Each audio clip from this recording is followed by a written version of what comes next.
Et si tu te battais encore pour une victoire que Jésus a déjà gagnée?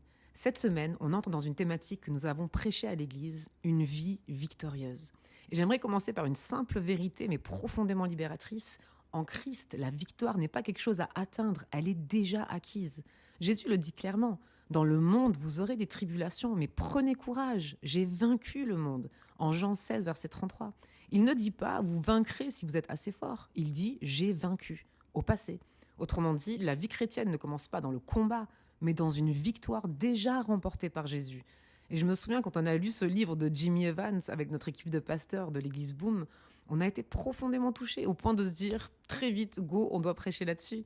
Parce qu'il y a quelque chose de triste à voir des chrétiens marcher comme des perdants alors que Christ a remporté la victoire à la croix.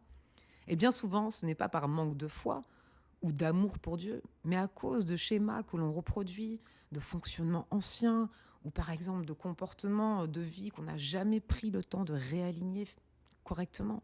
La vie victorieuse ne dépend pas de notre capacité à nous battre plus fort, mais de notre capacité à nous repositionner correctement.